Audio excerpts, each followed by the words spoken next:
Hello, good morning to all of you. मैं रविंद्र वत्स RV classes में आप सबका बहुत बहुत स्वागत करता हूं। कैसे हो आप सब?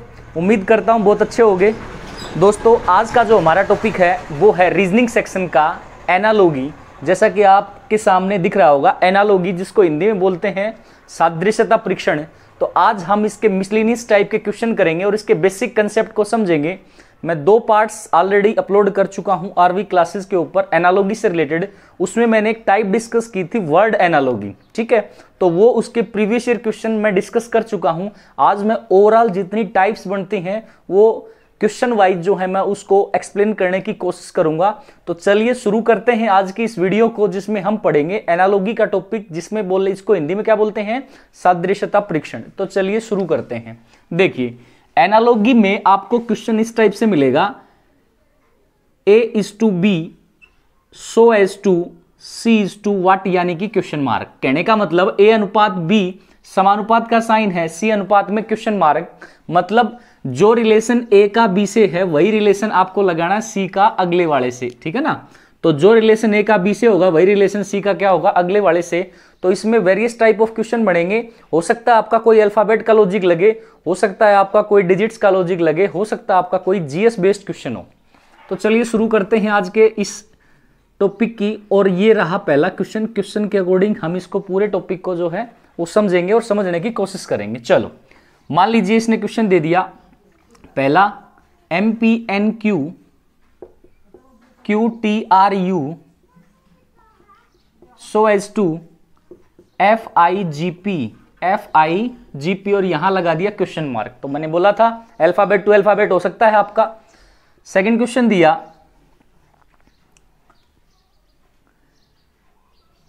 5:25 so:2 7:what।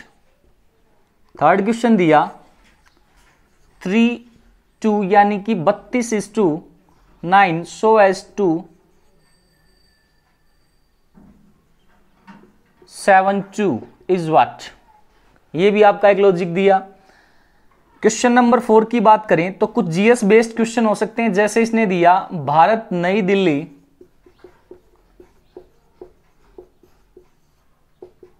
तो यहां दे दिया इसने अमेरिका। मैंने फिर बता चुका हूं पहले भी, रिलेशन मोस्ट इंपोर्टेंट है इस टाइप के क्वेश्चन को करने के लिए। तो जीएस बेस्ड क्वेश्चन मिल सकता है आपको। क्वेश्चन नंबर 5 दिया भारत रुपया तो बांग्लादेश क्या, क्वेश्चन मार्क लगा दिया। नेक्स्ट अगला दिया क्वेश्चन नंबर 6 की अगर बात करें तो इसने दिया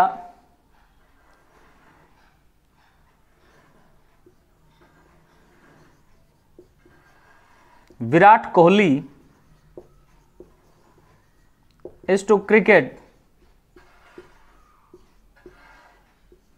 देन रॉजर फेडरर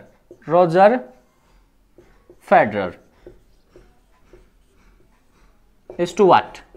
तो ये कुछ एक क्वेश्चन हैं जो हम डिस्कस करेंगे। पहले तो बेसिक से क्वेश्चन की बात करें, आपका कोई अल्फाबेट टू अल्फाबेट दे सकता है, आपका कोई डिजिट टू डिजिट दे सकता है, और आपका कोई जीएस बेस्ड क्वेश्चन दे सकता है या करंट अफेयर से संबंधित कोई क्वेश्चन दे सकता है। तो चलिए शुरुआत करें।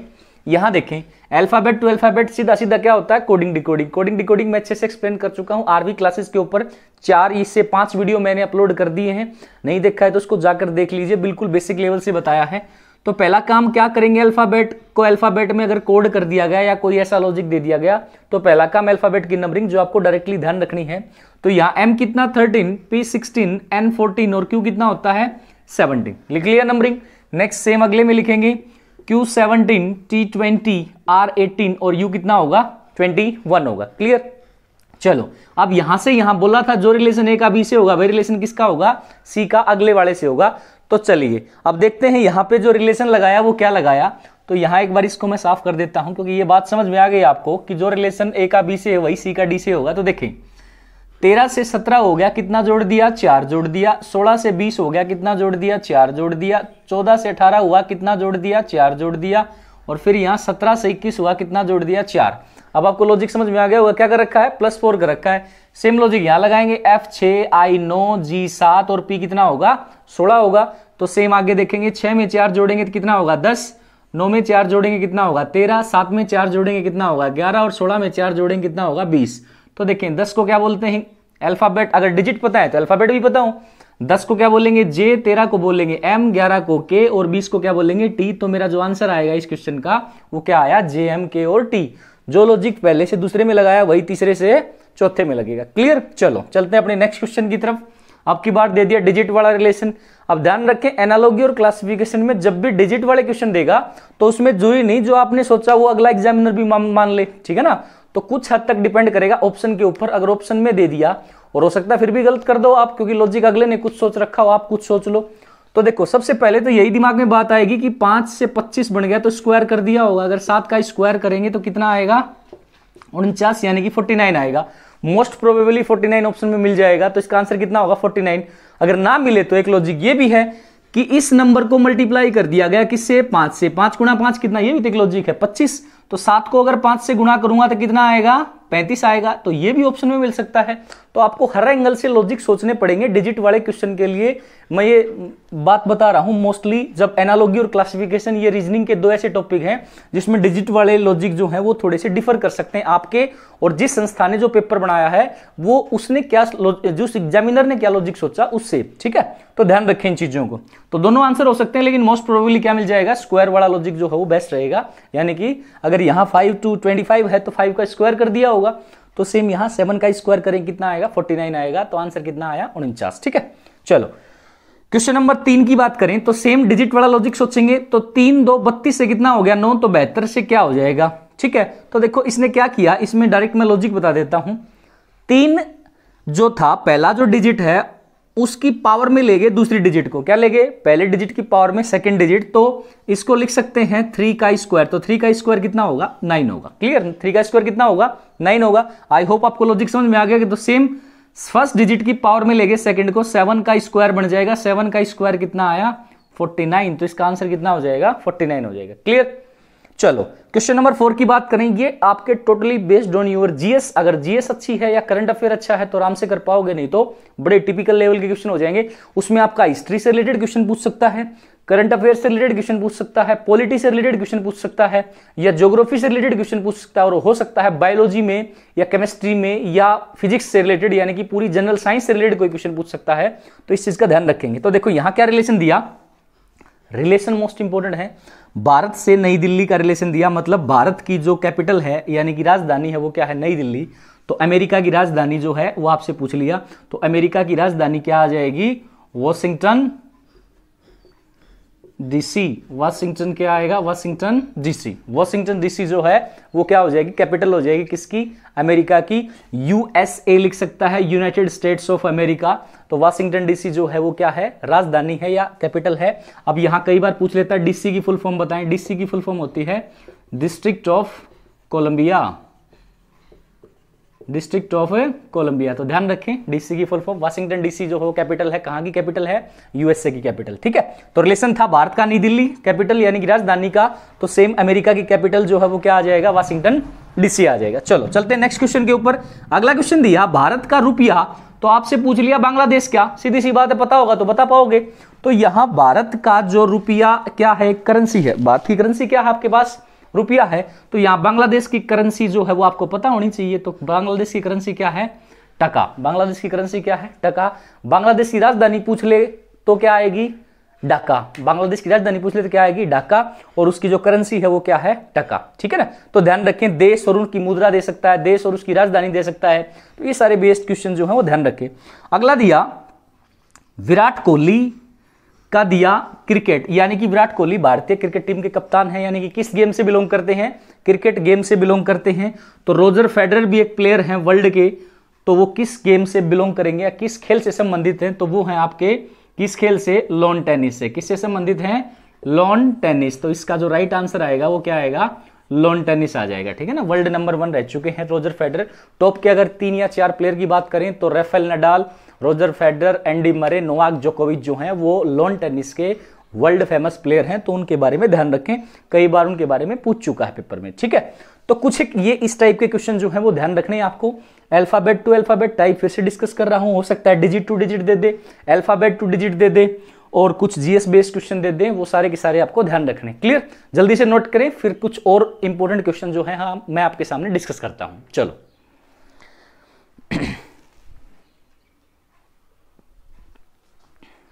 चलो, आई होप आपको ये चीज समझ में आ गई होगी। चलते हैं अपने नेक्स्ट, कुछ एक और क्वेश्चन लेते हैं अच्छे अच्छे लेवल वाले। चलो, आप लिखते रहें, आंसर लगाते रहें अपनी कॉपी के ऊपर, फिर वीडियो को आगे बढ़ा के देख सकते हैं, वीडियो को पॉज करके अपने लॉजिक लगाते रहें। चलो नेक्स्ट, अगले जो क्वेश्चन लिखेंगे, नेक्स्ट क्वेश्चन है, क्वेश्चन ले चुके थे हम 6 या 7 क्वेश्चन कर चुके हैं, आप 7वां क्वेश्चन लिख लीजिएगा। नेक्स्ट क्वेश्चन, अगला क्वेश्चन जो रहेगा वो है, मान लीजिए अगर दे दिया आपको CAGE 84, तो यहां दे दिया PAGE वाट। नेक्स्ट है क्वेश्चन नंबर 8 की अगर बात करें, FULL EXGS, then what is tier, TIER। 9th question है 7:42, देन 9 what। 10th क्वेश्चन है 168:224:288 what। ये दे दिया डिजिट वाला क्वेश्चन। 11th क्वेश्चन है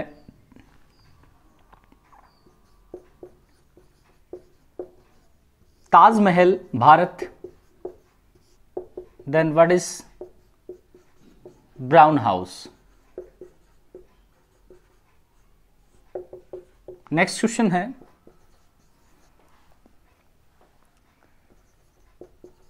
इंडिया यानी कि भारत रुपया, देन उत्तरी कोरिया या North Korea is to what. Next है 13th क्वेश्चन,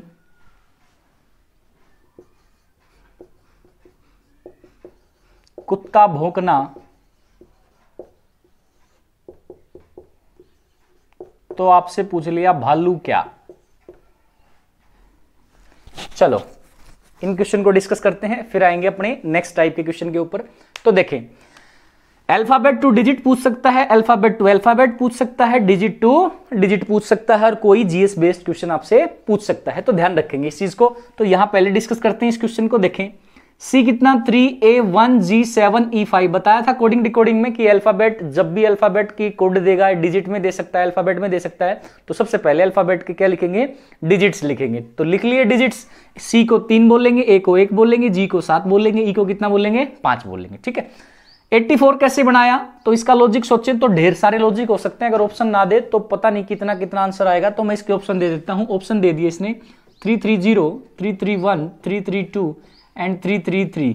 अब देखो लॉजिक के अकॉर्डिंग आंसर तो कुछ भी आ सकता है, अगर ऑप्शन ना दूं तो हर बंदा अपने हिसाब से सोचेगा। अब एक ने सोच लिया, बोला सर मैंने इनको जोड़ कर दिया, अगर जोड़ कर दिया तो 3 और 1 4, 7 और 4 11 और 5 कितना आ गया, 16 आ गया।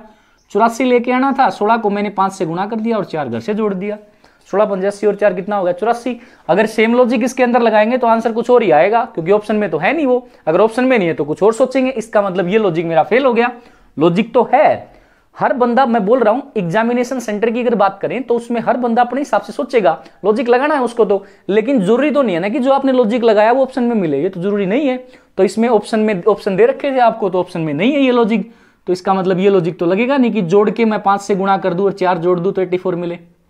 तो देखें क्या लॉजिक लगाया इसके अंदर, मैं डायरेक्ट उस लॉजिक के ऊपर आता हूं। लॉजिक क्या लगाया, जितने भी आपको डिजिट दे रखे थे उन सब का स्क्वायर कर दिया, क्या कर दिया, स्क्वायर, और स्क्वायर करके फिर ऐड कर दिया, यानी कि 3 का स्क्वायर करेंगे तो कितना आएगा 9, 1 का स्क्वायर 1, 7 का स्क्वायर 49 और 5 का स्क्वायर 25।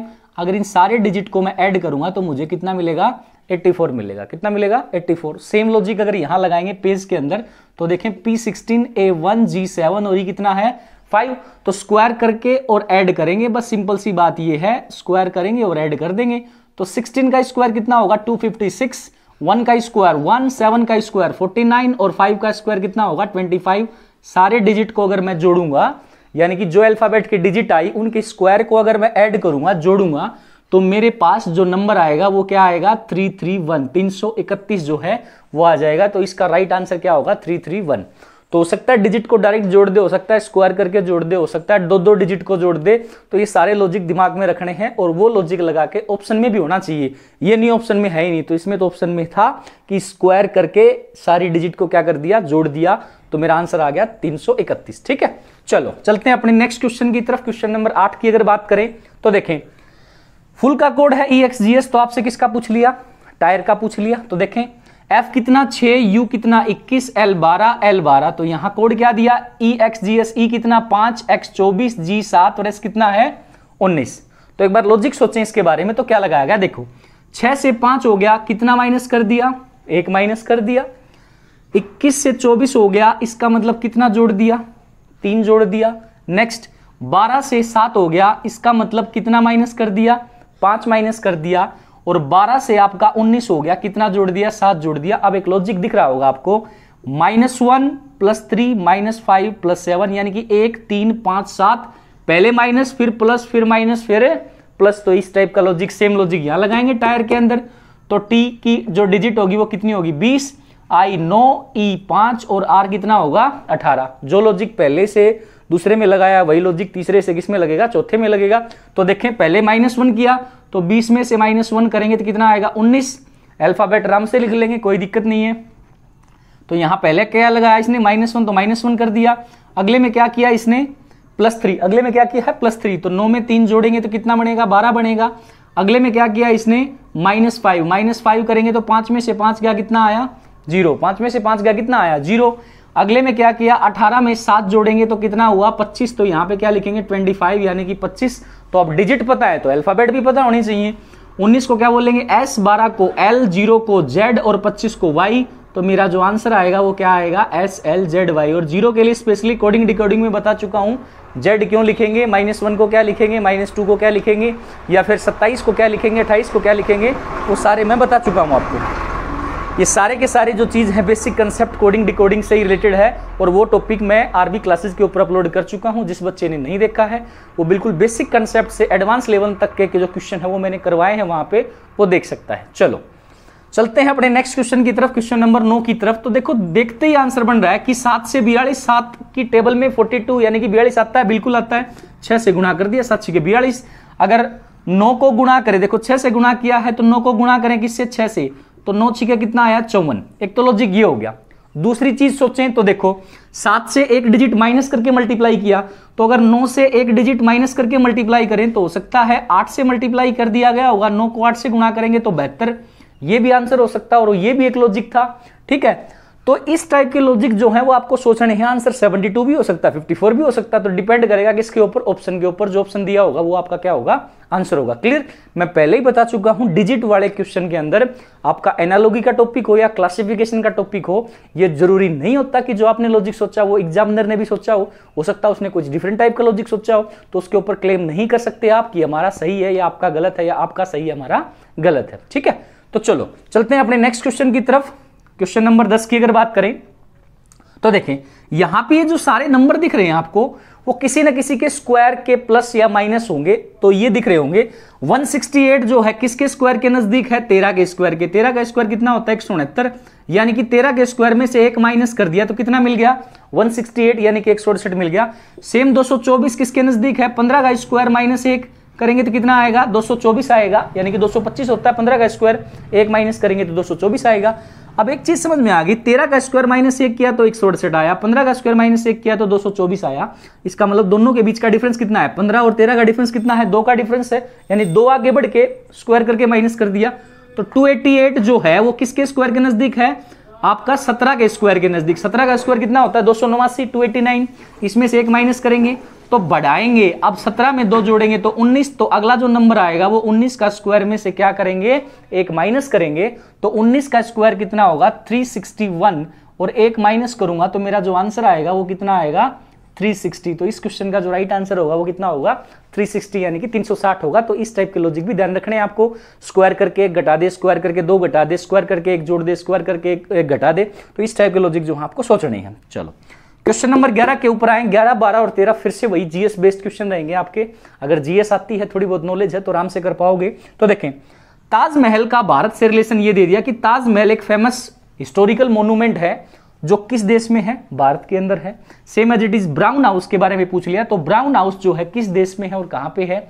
ब्राउन हाउस है आपका कहां पे, जर्मनी के अंदर। किस देश में है, जर्मनी के अंदर। देखो जब हाउसेज की बात करेगा तो आपके पास 3 फेमस हाउसेज हैं, ध्यान रख लें। एक तो बात है व्हाइट हाउस की। पहला जो हाउस है वो क्या है, व्हाइट हाउस। वो है जहां पे आपके अमेरिकी प्रेसिडेंट निवास करते हैं, दैट इज यूएसए के अंदर है, यूनाइटेड स्टेट्स ऑफ अमेरिका। और इसकी राजधानी बताई थी क्या है, वॉशिंगटन डीसी। वॉशिंगटन डीसी जो है वो इसकी कैपिटल है, राजधानी है। ठीक है, तो व्हाइट हाउस कहां पे, किस देश में है, यूएसए के अंदर, जिसको राष्ट्रपति निवास भी बोल सकते हो आप। एक हाउस है आपका ब्राउन हाउस, बता चुका हूं कहां पे है, जर्मनी के अंदर। तो इसका आंसर क्या हो जाएगा, जर्मनी हो जाएगा। जर्मनी की कैपिटल पूछ ले आपसे तो क्या आएगा, जर्मनी की कैपिटल आएगी बर्लिन। ठीक है, तो ध्यान रखें इस चीज को। व्हाइट हाउस कहां पे है, यूएसए, और यूएसए की कैपिटल क्या है, वॉशिंगटन डीसी। एक हाउस और पूछ सकता है, वो है आपका ओपेरा हाउस। कौन सा हाउस पूछ सकता है, ओपेरा हाउस। और ये जो ओपेरा हाउस है वो आपका कहां पे है, वो है सिडनी के अंदर। और सिडनी कहां पे है, सिडनी है आपकी ऑस्ट्रेलिया के अंदर। कहां पे है, ऑस्ट्रेलिया के अंदर। अगर ऑस्ट्रेलिया की राजधानी पूछ ले तो क्या आएगी, कैनबरा। ध्यान रखें, ऑस्ट्रेलिया की राजधानी अगर पूछ ले, कैपिटल पूछ ले, कैपिटल ऑफ ऑस्ट्रेलिया, तो आंसर क्या आ जाएगा, कैनबरा। तो ध्यान रखें तीनों house, brown house, white house और ओपेरा हाउस। क्लियर। चलो चलते हैं अपने नेक्स्ट क्वेश्चन की तरफ, क्वेश्चन नंबर 12 की तरफ। अगला क्वेश्चन है, भारत का रुपया यानी कि रिलेशन किसका दे दिया, करेंसी का दे दिया, मुद्रा का दे दिया। तो सेम यहां उत्तर कोरिया के बारे में पूछ लिया। उत्तर कोरिया आपको सबको पता होगा बहुत फेमस है, किस लिए, तानाशाही शासन के कारण। और वहां पे उनका उसका जो तानाशाह है उत्तर कोरिया का, वो क्या है, किम जोंग उन। सुना होगा आपने नाम, किम जोंग उन जो है वो तानाशाह है उत्तर कोरिया का। और दूसरा इसका भाई जो है वो क्या है, दक्षिण कोरिया। उत्तर कोरिया नॉर्थ कोरिया का जो भाई देश है वो क्या है, दक्षिण कोरिया। वो एक शांतिप्रिय देश है, बहुत अच्छा देश है। लेकिन उत्तर कोरिया तानाशाही शासन के कारण परमाणु जो बम है या परमाणु हथियार जो है वो बनाता रहता है, यूएनओ के मना करने के बावजूद भी, पाबंदियों के बावजूद भी। तो उत्तर कोरिया जो है वो एक ऐसा देश है जहां पे तानाशाही शासन है। और कौन है उसका तानाशाह, किम जोंग उन। तो इसलिए मेन प्रसिद्ध है उत्तर कोरिया यानी कि नॉर्थ कोरिया। तो यहां रिलेशन क्या दिया, राजधानी, यहां पे रिलेशन किसका दिया, कैपिटल यानी कि सॉरी करेंसी यानी कि मुद्रा का रिलेशन दिया। तो सेम मुद्रा का रिलेशन उत्तर कोरिया और दक्षिण कोरिया की सेम करेंसी है। तो ध्यान रखें उसकी जो करेंसी है वो क्या आपकी, वॉन। ये मेनली इस बात का ध्यान रखें। उत्तर कोरिया और दक्षिण कोरिया की बात करें तो मैं यहां पे एक बार लिख देता हूं, उत्तर कोरिया की जो राजधानी है उसके बारे में पूछ सकता है, तो वो भी ध्यान रख ले। और दक्षिण कोरिया की जो राजधानी है उसके बारे में पूछ सकता है। लेकिन दोनों की जो आपकी करेंसी है वो सेम है। और वो करेंसी क्या है, वॉन। करेंसी क्या है, वॉन जो है वो करेंसी है किसकी, उत्तर कोरिया की और दक्षिण कोरिया की। अब राजधानी पूछ ले तो उत्तर कोरिया की जो राजधानी है वो है प्योंगयांग। क्या राजधानी है, प्योंगयांग। और अगर दक्षिण कोरिया की पूछ ले तो राजधानी क्या है, सियोल। दक्षिण कोरिया की राजधानी क्या है, सियोल। उत्तर कोरिया की राजधानी क्या बताई, प्योंगयांग।